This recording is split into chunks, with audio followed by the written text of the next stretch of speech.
Bismillahirrahmanirrahim. Assalamualaikum warahmatullahi wabarakatuh. Hai semua, perkenalkan nama saya Resi Amanda, NIM 2015-046.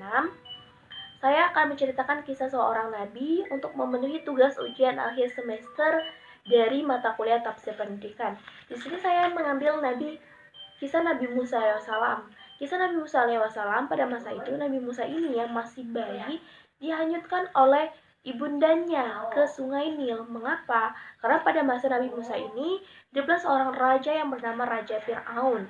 Dia mengaku dirinya sebagai Tuhan dan bisa melakukan segala sesuatu. Jadi pada masa itu penduduk Mesir yang sebagian adalah Bani Kipti dan Bani Israel, mereka diperintahkan oleh Raja Firaun untuk menyembahnya, tetapi tidak untuk Bani Israel, karena mereka meyakini keimanannya kepada Allah Subhanahu wa taala. Sedangkan dari Bani Kipti ini mereka adalah penyembah berhala atau menyembah Firaun tersebut. Jadi setelah itu, pada saat itu, para peramal dari Raja Firaun ini mendatangi Raja Firaun dan memberikan kabar bahwa akan ada bayi laki-laki yang lahir yang kelak dewasa akan menghancurkan kekuasaan dari Raja Firaun. Sontak Raja Firaun kaget dan mengadakanlah rapat atau diskusi kepada para peramalnya untuk bisa mencari cara agar kabar tersebut tidak menjadi benar, tidak menjadi kenyataan nantinya. Jadi setelah itu berdiskusi dan mengambillah keputusan bahwasanya diumumkan kepada penduduk Mesir, apabila ada seorang perempuan yang melahirkan dan bayi tersebut adalah laki-laki, maka bayi tersebut harus dibunuh. Jadi harus dibunuh bayi tersebut, dan Firaun pun telah mempersiapkan algojo-algojonya. Di satu sisi, ibunda Nabi Musa alaihissalam ini sedang dalam mengandung. Dia mengkhawatirkan kalau bayi yang dia lahirkan adalah bayi laki-laki. Tidak lama kemudian, setelah pengumuman itu, ibunda Nabi Musa pun melahirkan Nabi Musa alaihissalam. Jadi yang dilahirkan ibundanya ini adalah nabi laki-laki. Bayi laki-laki itu Nabi Musa alaihissalam. Jadi pada saat ibunda Nabi Musa telah melahirkan Nabi Musa alaihissalam, sebagaimana Quran surah Al-Qasas ayat 7 memerintahkan, di situ Allah memerintahkan ibunda Nabi Musa alaihissalam untuk menghanyutkan Nabi Musa alaihissalam ke sungai Nil. Dan kami ilhamkan kepada ibu Musa, sebagaimana artinya Quran surah Al-Qasas ayat 7, dan kami ilhamkan kepada ibu Musa, susuilah dia, dan apabila kamu khawatir kepadanya, maka jatuhkanlah ia ke sungai Nil. Dan janganlah kamu bersedih, dan janganlah kamu bersedih hati, karena sesungguhnya kami akan mengembalikannya kepadamu dan menjadikan dia seorang rasul. Jadi setelah itu dihanyutkanlah, ada perintah dari Allah, dihanyutkanlah Nabi Musa alaihissalam yang masih bayi itu dihanyutkan ke sungai Nil. Dan ibunda Nabi Musa ini menyuruh kakak perempuan dari Nabi Musa tersebut untuk mengikuti kemana arah keranjang itu membawa Nabi Musa alaihissalam. Diikuti sampailah Nabi Musa ke kerajaannya Fir'aun, dan Nabi Musa ditemukanlah oleh Siti Asia, yaitu merupakan istri dari Fir'aun. Ditemukanlah oleh Asia dan diambilkannya, dan diberitahukanlah kepada suaminya yaitu Fir'aun bahwasannya Asia ingin merawat bayi tersebut karena selama menikah dengan Fir'aun dia belum mempunyai keturunan. Sontak Raja Fir'aun pun kaget kan, karena bayi tersebut adalah bayi laki-laki, yang mana dia telah memutuskan bahwasanya apabila ada seorang bayi laki-laki yang lahir harus dibunuh. Tetapi dengan kelembutan dan bujukannya si Asia istrinya ini, akhirnya Raja Fir'aun ini luluh hatinya dan tidak jadi untuk membunuh Nabi Musa alaihissalam yang masih bayi. Lalu Asia ini berdiskusi dengan dayang-dayangnya untuk memerintahkan dayang-dayangnya untuk mencari ibu susu bagi Nabi Musa alaihissalam. Setelah mencari, berbincang-bincang, akhirnya dayang-dayangnya mencari ke sekitaran penduduk Mesir, akhirnya menemui yaitu seorang wanita yang ternyata wanita tersebut merupakan ibunda Nabi Musa alaihissalam sendiri. Tetapi mereka tidak mengetahui bahwasanya perempuan itu adalah ibu kandungnya dari Nabi Musa alaihissalam yang masih bayi. Jadi diantarkanlah Nabi Musa, dibawakan oleh dayang-dayangnya, dan disusuilah oleh ibunda Nabi Musa alaihissalam sendiri. Setelah disusui, karena sebelum perbincangan itu Siti Asia ini memberikan amanah kepada dayang-dayangnya bahwasanya apabila memang ada ibu susu tersebut, maka dia akan memberikan hadiah yang besar dan ajaklah dia ke istana. Jadi setelah menyusui Nabi Musa, dayangnya ini mengajak ibunda Nabi Musa tersebut untuk ke istana dan menemui Asia. Di situ Asia dan ibunda Nabi Musa alaihissalam pun berbicara, dan Asia ini berbicara kepada ibunda Nabi Musa bahwasanya apakah engkau ingin untuk tinggal. Jadi dari pembicaraan tersebut Siti Asia ini menyuruh ataupun memberikan saran bahwasannya untuk ibunda Nabi Musa ini untuk tinggal di istana selama masa persusuhan.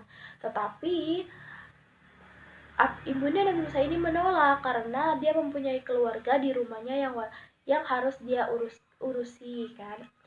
Dan memberikan saran kepada Asia, selama masa penyusuan alangkah baiknya bahwasannya bayi Nabi Musa alaihissalam yang masih bayi ini aku bawa ke rumahku untuk selama menyusui dan akan kukembalikan kepadamu setelah masa menyusui.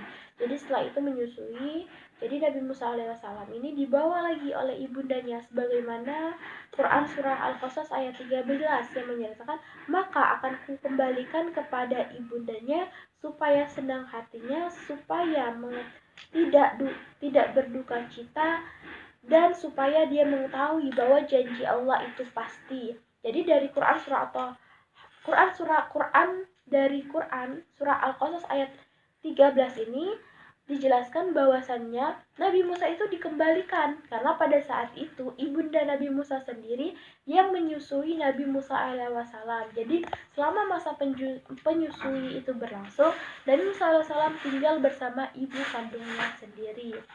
Setelah masa menyusui selesai, dikembalikanlah Nabi Musa alaihissalam yang telah berumur sekitaran 2 tahun setelah masa menyusui itu kepada Asia di kerajaannya Fir'aun.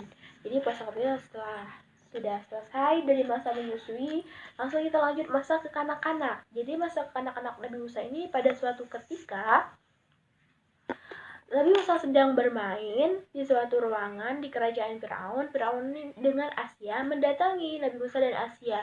Dan Fir'aun itu menggendong Nabi Musa alaihissalam. Tanpa sengaja Nabi Musa itu ternyata menarik jenggotnya Fir'aun sampai berdarah.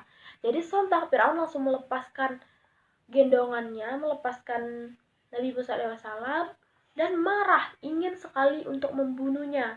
Tetapi di situ dicegah oleh Asia. Karena di sini dia itu sudah marah, Firaun itu sudah marah, sudah kesal dan meyakini bahwasanya Nabi Musa alaihissalam ini adalah bayi laki-laki yang diramal oleh para peramalnya. Tapi di sini Asia mencari cara untuk supaya Nabi Musa tidak dibunuh oleh Firaun, mencari cara. Setelah itu Asia pun mengatakan, tunggu dulu, jangan kau bunuh. Dia ini tidak mengetahui apa-apa. Setelah itu kau lihat ini. Jadi Asia itu meletakkan roti dan bara api dalam satu piring dan memberikannya kepada Nabi Musa alaihissalam yang masih anak-anak itu. Memberikannya. Sontak Nabi Musa langsung mengambil bara api itu dan memakannya, lalu melepaskannya karena dia merasa kesakitan karena bara api kan. Tahu kan bara api? Langsung melepaskannya. Dari kejadian itu, dia menjelaskan kepada Fir'aun, lihat, kalau memang dia adalah seorang bayi laki-laki yang kelak akan menghancurkanmu, lalu mengapa dia tidak memilih roti tersebut kalau dia memang mengetahuinya? Jadi di sini Nabi Asia ini menjelaskan bahwasanya Nabi Musa itu tidak mengetahui apa-apa. Kalau dia memang mengetahui, pasti dia memilih roti. Jadi dengan cara itu, dengan kejadian tersebut, Raja Fir'aun pun tidak jadi untuk membunuh Nabi Musa.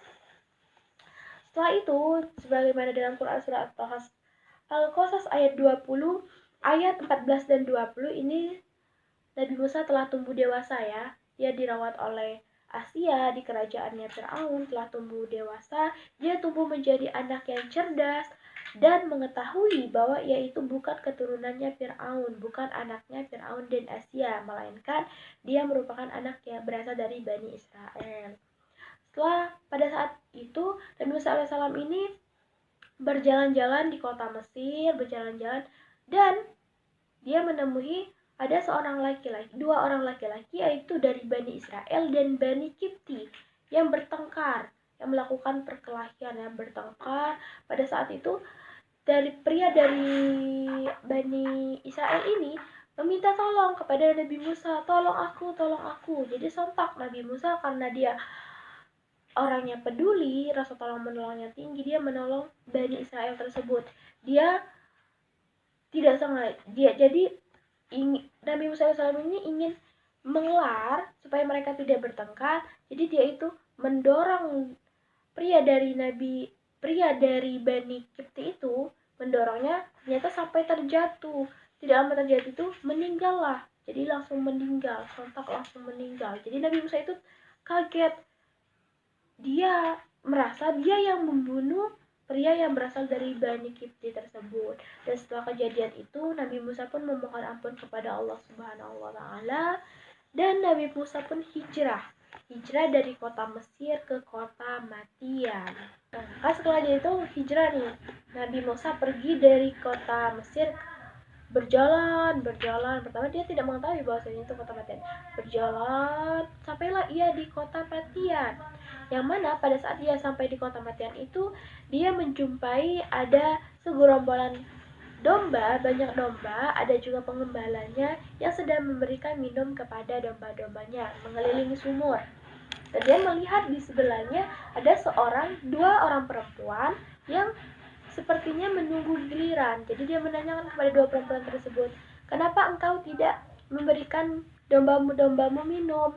Jadi perempuan mereka pun menjawab, kami tidak bisa memberikan domba kami minum selagi masih ada pengembala dari laki-laki yang memberikan dombanya. Jadi pada saat itu sontak Nabi Musa AS pun membantu dua wanita tersebut untuk memberikan minuman kepada dombanya. Setelah itu dibantu, setelah itu selesai, Nabi Musa AS ini bingung mau kemana, dan dia pun berdoa sebagaimana dalam Quran surah Al-Qasas ayat 24, ya Tuhanku, sesungguhnya aku sangat membutuhkan kebaikan yang engkau turunkan kepadaku. Setelah itu kita balik ke dua orang perempuan tersebut. Dua orang perempuan ini pun kembali ke rumahnya setelah selesai dibantu oleh Nabi Musa dan menceritakannya kepada ayahnya bahwasanya ada seorang laki-laki yang menolong mereka pada saat mereka ingin memberikan minum kepada domba-dombanya. Jadi ternyata dua perempuan tersebut merupakan anak dari Nabi Syuaib alaihi wasallam dan menyuruh kedua putrinya untuk mencari Nabi Musa, pria yang menolong mereka tersebut. Jadi setelah itu dicari kan, setelah dicari, diajaklah oleh kedua perempuan dari anak Nabi Syuaib alaihissalam ini, Nabi Musa alaihissalam ini dicarilah, diajak ke rumahnya dan bertemu dengan Nabi Syuaib. Setelah mendiskusikan, Nabi Syuaib ini bertanya kepada Nabi Musa, kenapa dia sampai ke kota Madian, dia berasal dari mana, siapa namanya, diceritakanlah semuanya oleh Nabi Musa alaihissalam, dan Nabi Syuaib alaihissalam ini pun memberikan saran sebagaimana dalam Quran surah Al-Qasas ayat 27. Sesungguhnya aku bermaksud menikahimu dengan salah seorang dari kedua anak perempuanku, dan atas dasar bahwa engkau bekerja kepadaku selama 8 tahun, dan jika engkau cukupkan selama 10 tahun, maka itu adalah suatu kebaikan darimu, dan aku tidak bermaksud memberatkan engkau. Insya Allah engkau akan mendapatkan termasuk orang-orang yang baik. Jadi dalam Quran surah Al-Qasas ayat 20 itu menjelaskan bahwasanya Nabi Syuaib ini memberikan saran kepada Nabi Musa untuk menikahi salah satu dari dua anak perempuannya. Jadi pada saat itu Nabi Musa pun menikah dengan anaknya dan bekerja dengan Nabi Syuaib selama 10 tahun. Dan setelah kejadian itu, setelah masa 10 tahun kemudian, Nabi Musa alaihissalam pun mengajak keluarga kecilnya untuk hijrah kembali ke kota Mesir. Jadi pada saat itu meminta izin kepada Nabi Syuaib untuk membawa istrinya, yaitu putri dari Nabi SAW mengikuti Nabi Musa dan kembali ke Mesir. Sebagaimana dijelaskan pada Quran Surah At-Toha ayat 11 dan ayat 41. Kita lanjut ya. Nah, setelah kejadian tersebut, berjalanlah mereka dari kota Madian ke kota Mesir. Pada saat perjalanan, karena hari sudah gelap, mereka pun singgah untuk beristirahat. Nabi Musa SAW ini ingin sekali menghidupkan api untuk menghangat istri dan anak-anaknya. Tetapi setelah dia coba itu tidak berhasil kan. Suatu ketika dia melihat ada sinar seperti api itu. Jadi dia itu menyuruh anak dan istrinya untuk menunggu di situ selagi dia pergi untuk melihat apakah api tersebut bisa menghangatkannya. Dia ingin mengambilkannya. Jadi setelah itu dia berjalan menuju arah cahaya tersebut pada malam hari ya. Menuju arah cahaya tersebut, sontak Nabi Musa SAW kaget karena di situ merupakan ada satu pohon yang terbakar yang dikelilingi oleh api. Ternyata itu adalah Allah Subhanahu wa taala, perantara.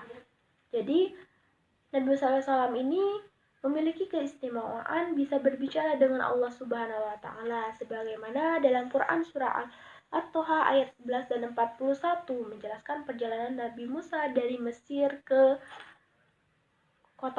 kota Madian ke Mesir. Maksudnya kisah singkatnya itu Nabi Musa itu bertemu dengan Allah tersebut di situ di padang tua, di gua tua. Jadi di situ bertemu.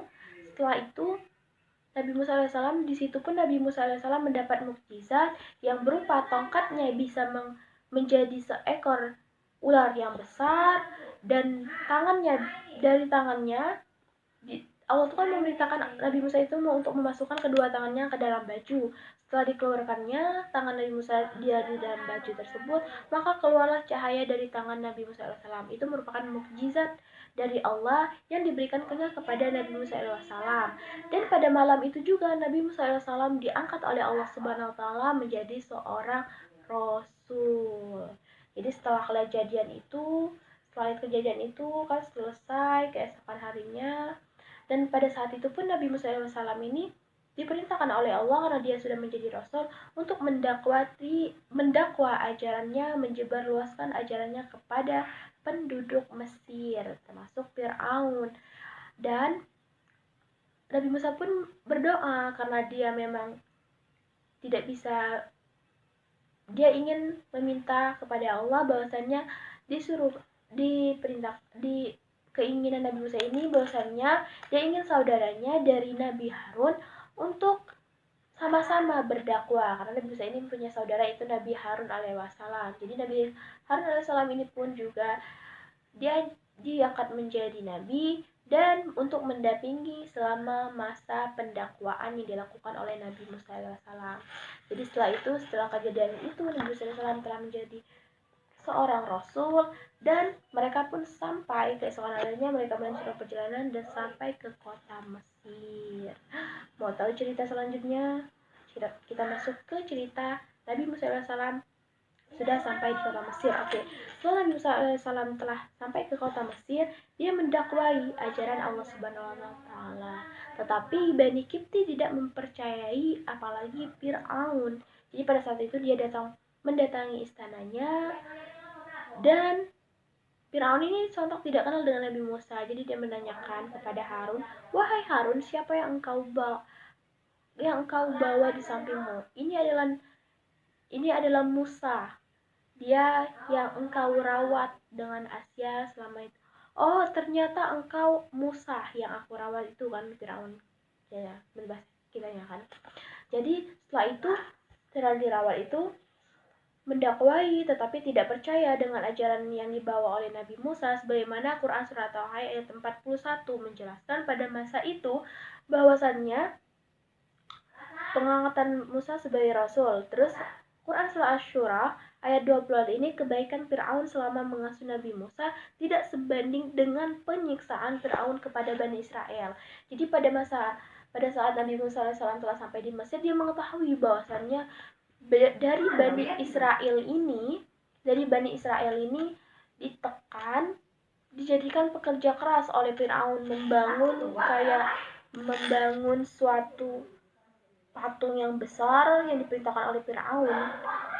Oke, sebagaimana dalam Quran surah Asy-Syura ini ayat 20 ini menjelaskan bahwasannya kebaikan dari Firaun kepada Nabi Musa AS selama masa kecilnya, selama masa bayinya tidak sebanding dengan penyiksaan dari Raja Firaun kepada Bani Israel.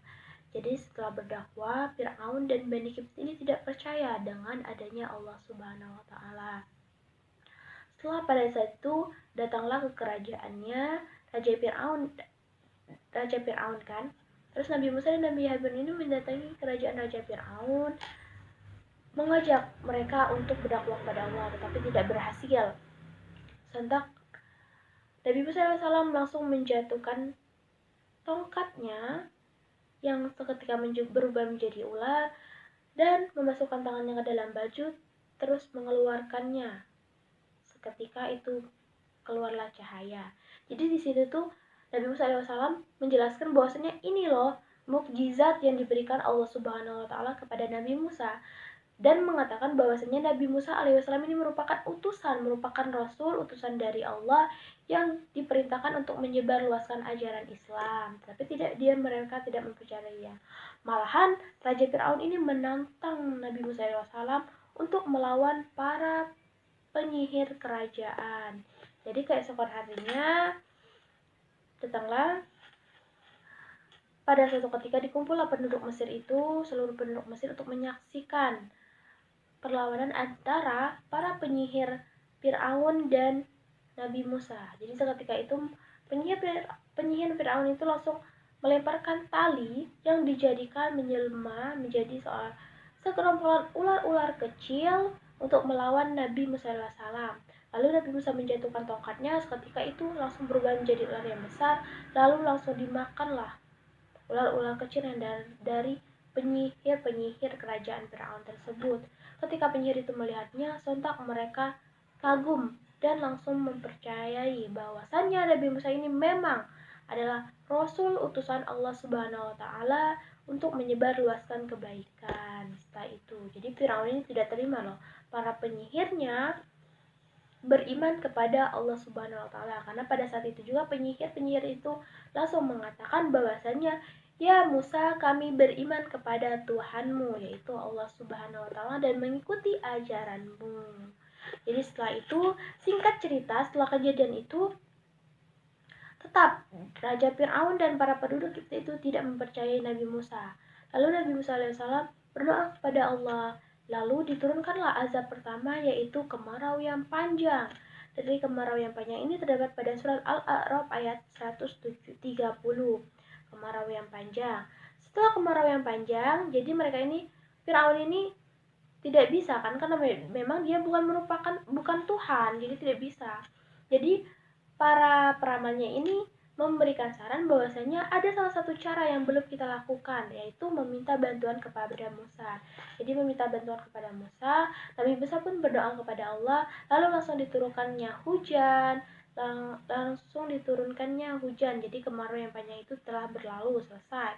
Tetapi Firaun ini dan para pengikutnya ini tidak mau mengikuti Nabi Musa, tidak mau mengakui keimanannya kepada Allah, karena mereka tidak mempercayai. Jadi setelah azab pertama itu datanglah azab kedua. Azab kedua ini ada topan, jadi ada hancur, terus tidak lama itu belalang, kutu, katak, dan darah, sampai air minum itu berubah menjadi darah, sebagaimana dalam Quran surah Al-A'raf ayat 133. Jadi singkat cerita, Nabi Musa ini selalu berdoa kepada Allah. Seketika Nabi Musa berdoa kepada Allah, maka turunlah azab kepada penduduk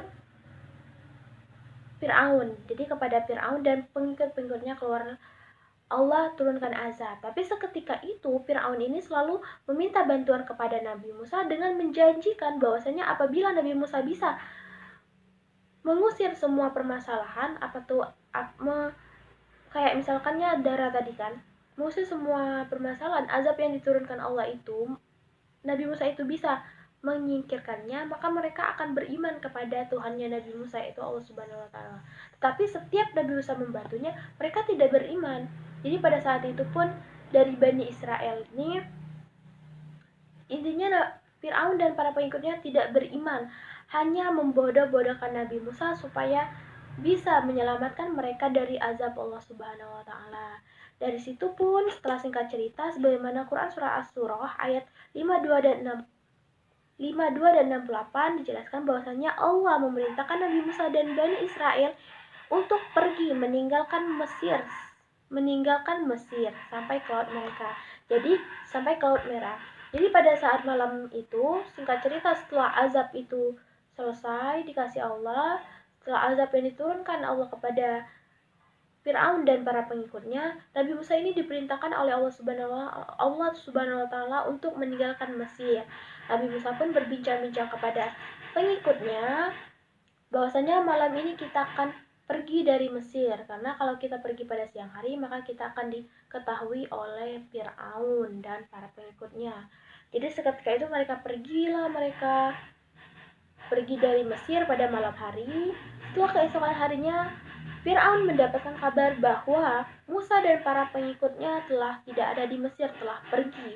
Dan pada saat itu juga Musa dan bara tentaranya mengejar Nabi Musa. Fir'aun dan bala tentaranya, Fir'aun dan bala tentaranya pergi untuk menyusuli Nabi Musa dan pengikutnya. Nah, setelah mereka berjalan, Nabi Musa AS berjalan dan pengikutnya berjalan, mereka sampailah ke ke laut yang besar, itu disebut dengan Laut Merah. Mereka sampailah di situ, sebagaimana turunlah Quran surat Al-A'raf ayat 128 sampai 145. Setelah Nabi Musa dan kaumnya, setelah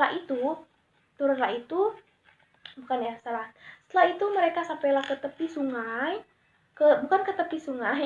maksudnya ke laut, masuk mereka dari Nabi Musa dan para pengikutnya ini sampailah ke tepi Laut Merah. Jadi Nabi Musa ini bingung bagaimana cara mereka melewatinya. Jadi Allah perintahkan untuk Nabi Musa alaihissalam untuk membelah Laut Merah itu dengan menggunakan tongkatnya. Jadi dibelahlah, jadi laut mereka itu terbelah, dan di tengah itu ada jalan supaya Nabi Musa alaihissalam dan para pengikutnya bisa melewati Laut Merah tersebut. Berjalanlah. Tak lama kemudian, setelah hampir sampai Nabi Musa dan pengikutnya ke tepi laut yang di sana, setelah sampai mereka selesai berjalan di tengah-tengah Laut Merah tersebut, datanglah segerombolan Fir'aun dan segerombolan para bala tentaranya. Datanglah mereka mengikuti Nabi Musa menempuh jalan yang sama, yaitu jalan Laut Merah yang telah dibelah Nabi Musa tadi. Tetapi seketika itu dari Nabi Musa dan para pengikutnya selesai berjalan di situ, ketika pas Raja Fir'aun dan para bala tentaranya sampai di tengah-tengah Laut Merah tersebut masih sedang berjalan, maka seketika itulah Allah menutup kembali jalan yang dibelah oleh Nabi Musa AS. Sebagaimana Quran surah Al-A'raf ayat 128 dan 114, setelah Nabi Musa dan kaumnya selamat menuju kota Palestina. Jadi setelah itu Allah langsung menutup jalan tersebut, dan berakhirlah sudah kisah Fir'aun tersebut. Jadi pada saat itu pun sontak Fir'aun itu baru mengakui kebenaran Nabi Musa, yaitu mengimani Allah Subhanahu wa taala dan ajarannya, baru dia bertobat. Ya Allah, aku mempercayaimu. Kalau bahasa kitanya kan, bertobat pada saat dia sudah tenggelam di Laut Merah. Tetapi Allah tidak menerima tobatnya Fir'aun, dan meninggallah semua Raja Fir'aun dan para bala tentaranya di Laut Merah. Setelah itu, sebagaimana Quran surat Asy-Syura ayat 128 dan 114, di situ menjelaskan Nabi Musa dan kaumnya selamat dan mereka pun menuju ke Palestina.